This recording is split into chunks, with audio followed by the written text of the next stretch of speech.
What's good, everybody? It's your boy Hamza, aka your favorite content creator, man. I'm back with another video, guys. This time I'm coming to you with like a brand new DDD deck profile. They got a lot of support in Battle of Chaos, and I just thought I'd be able to highlight it. And then I'm gonna show you guys a really cool combo at the end of the video. I don't think a lot of people have uploaded this combo, and if somebody has, guys, let me know down below. Again, guys, check out all our socials. Giveaway at 7,000 on YouTube, giveaway at 100 on Twitter. Nobody's really checking out our Twitter, so you might as well check out our Twitch. I'm gonna start streaming on that again very soon as well, guys. And without further ado, let's get right into the video.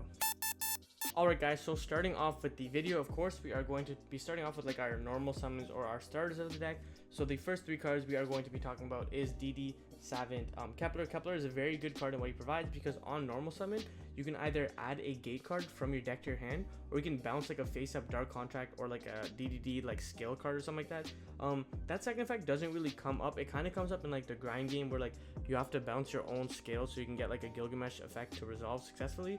But if not, the primary thing you're going to be using Kepler for is to normal summon him, and then grab your gate and be able to extend even further and further on.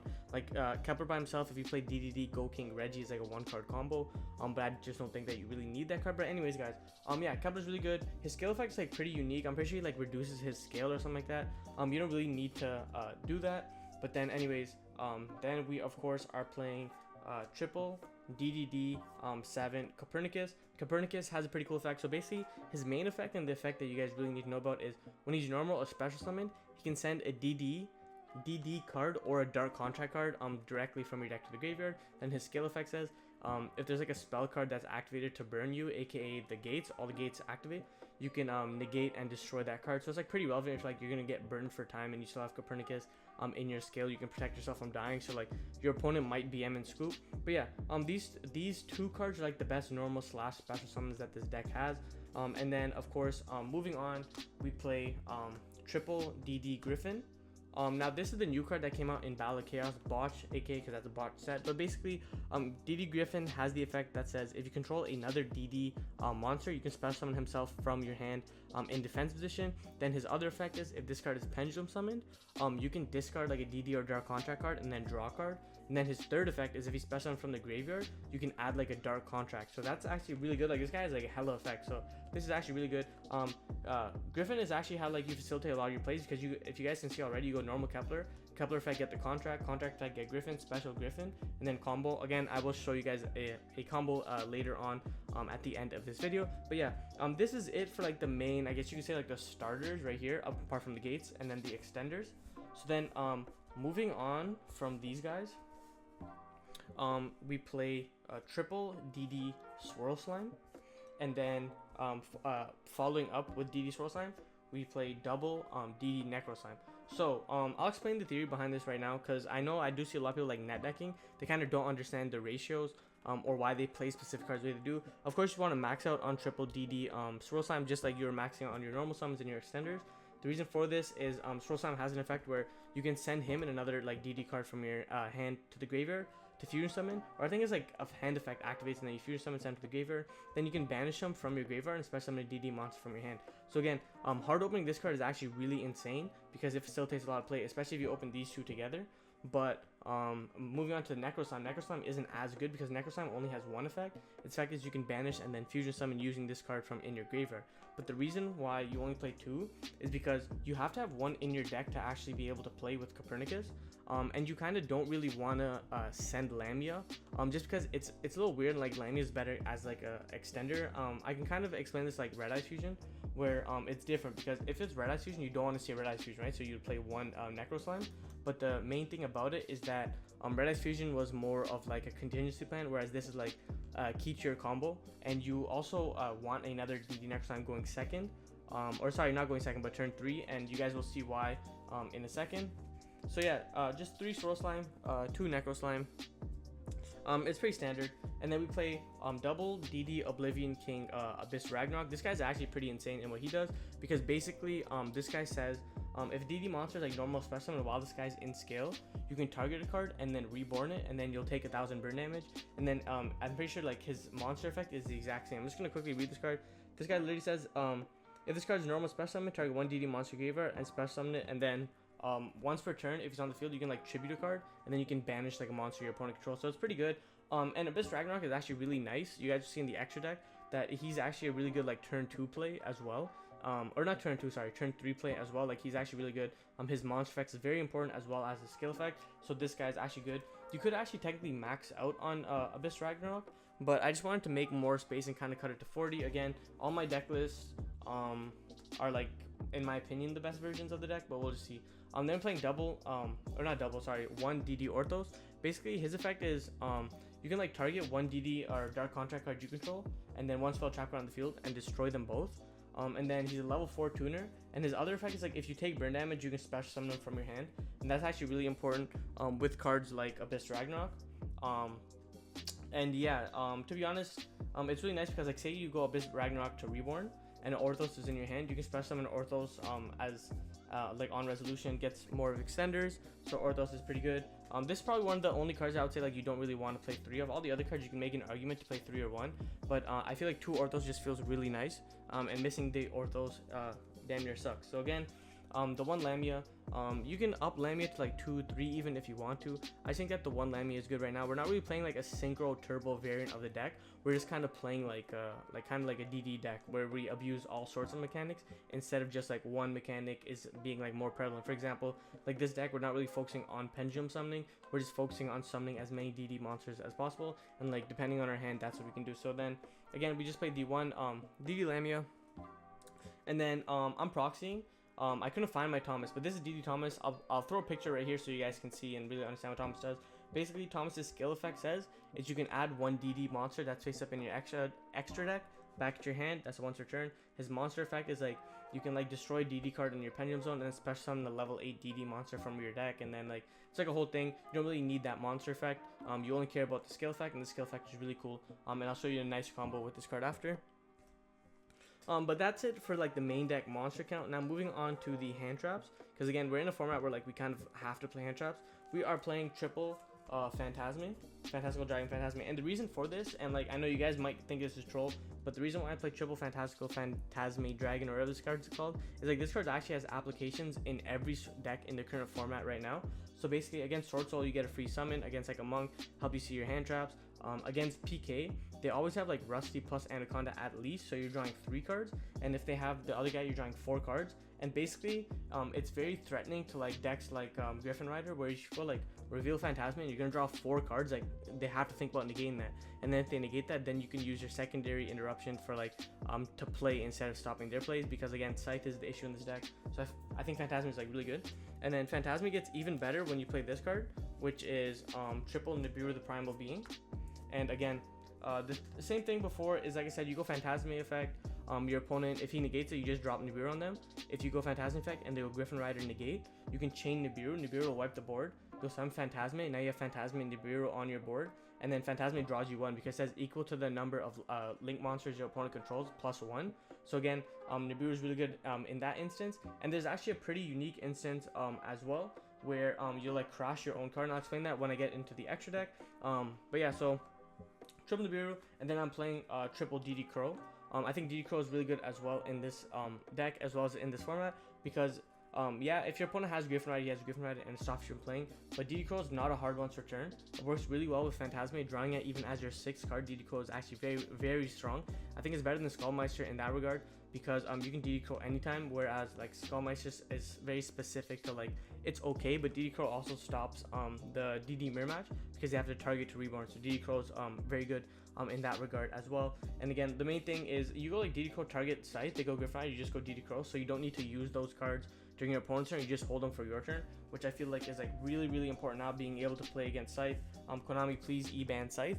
But then moving on to our spell cards, guys, we're playing triple Dark Contract with the Gate, and this card's really good. And then we play the 1 Dark Contract with Swamp King. Basically, Gate says activate it, then you can use this effect, and you can add like a DD monster from your deck to your hand.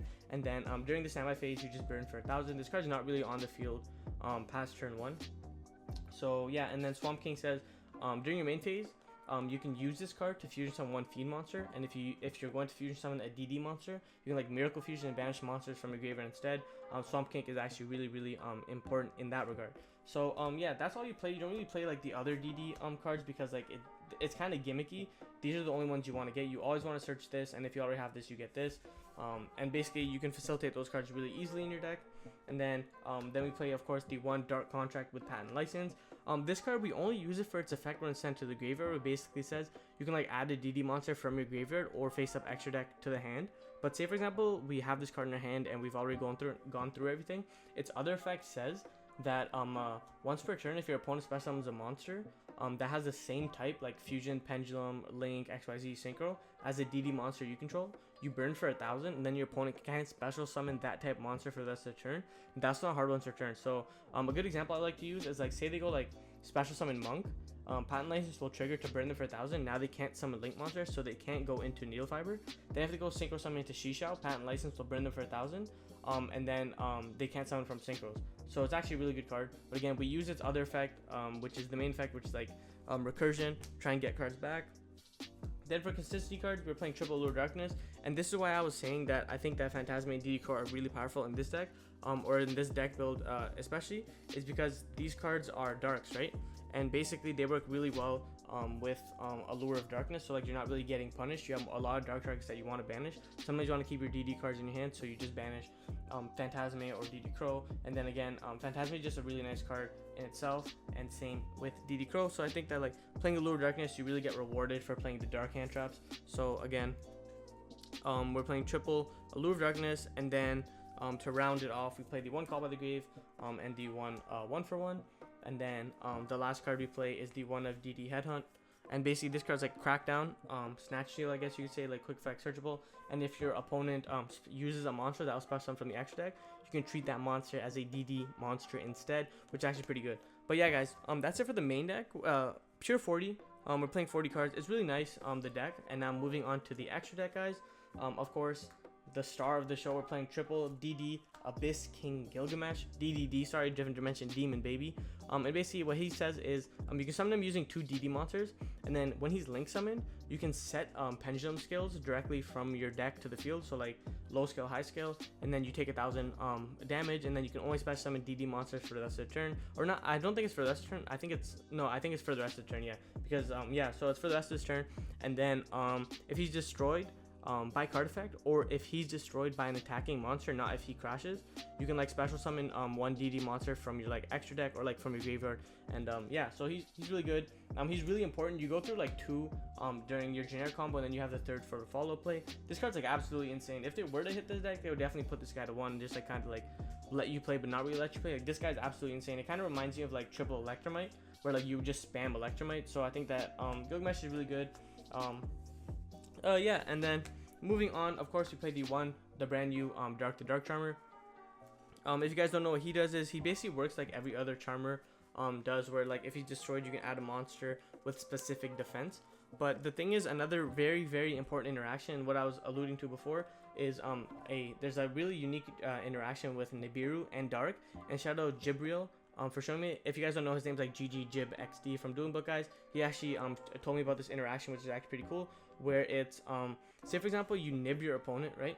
And now you summon Nibiru, their opponent has the Nibiru token, and now you go like Nibiru plus like any random monster into Dark, and then you go enter battle phase, and you can Dark crash into Nibiru if your hand's really bad, and then Dark will trigger, and then you can go ahead and add a monster with like 0 defense or whatever. But basically you're gonna add like Kepler, you're gonna add like Griffin, you're gonna add like Copernicus, you're gonna add whatever card you're missing, and then play from there. So that's why, again, another reason why I think that Nibiru is like very mandatory, because there's so many interactions with Phantasme, and then Phantasme works with Allure, and then again, like I said before, Nibiru works really well with that. And then if you go like Nibiru plus Phantasme into Dark, then you can go Dark crash into Nibiru, and then Dark will search without literally using normal summon. So again, I think that Dark is really good. This card's like absolutely insane. It's going to be seeing play for like literally for as long as like this card's out, or as long as Yu-Gi-Oh is literally a thing, or link something, because like literally Dark monsters are always OP. But yeah, the one Dark. And then moving on to the DD, guys, we play 2 DD Flame King Genghis. Sorry, these names are like really weird. He's just a little fusion guy. Basically what he says is, if another DD monster is summoned, you can target 1 and reborn it. And then if he is destroyed, I'm pretty sure you can like add back a dark contract from your graveyard to your hand. This guy's really nice because he's level 6 as well, so he lets you get into that XYZ guy. But he is also really important, and he's like the easiest one to summon, technically speaking, apart from Gilgamesh, so he's really nice. And then we play the one of this guy, what's the name, DD Flame King High Genghis. This guy's nice as well. Another thing you guys really need to understand is he can only negate spell trap cards during your own turn, not during your opponent's turn. So we only really summon him to get like a free reborn card if we need it. And yeah, apart from that, he doesn't really do anything. 2800 is kind of fat. Summoning him when you go second is nice because like he can negate then, and then you can just like slap like the XYZ guy on him after. And then I'm playing the one DD Jeanne d'Arc. She's actually really nice because she stops you from burning, but she's also nice as, again, like I said before, a follow-up play, because this deck has like the luxury that most other pendulum decks don't have, or like these other types of decks where like they go through all their resources turn one, they can't play go second cards. This deck can play go second cards and it can preserve resources, and this card's like really important in the resource game, and again, it protects you from burning. And 2800 like generic to make it so easily is like actually really important. And then we played the one DD Wave King Caesar. This guy's nice because he has the fact that it's like during the battle phase you can detach a material and then reborn as many destroyed monsters or that were like destroyed by battle this turn, and that's like kind of a soul charge. You burn for 1000 during the standby phase. But his main effect is if he's sent from the field to the graveyard, you basically add a dark contract from your deck to the hand. So that's the main effect.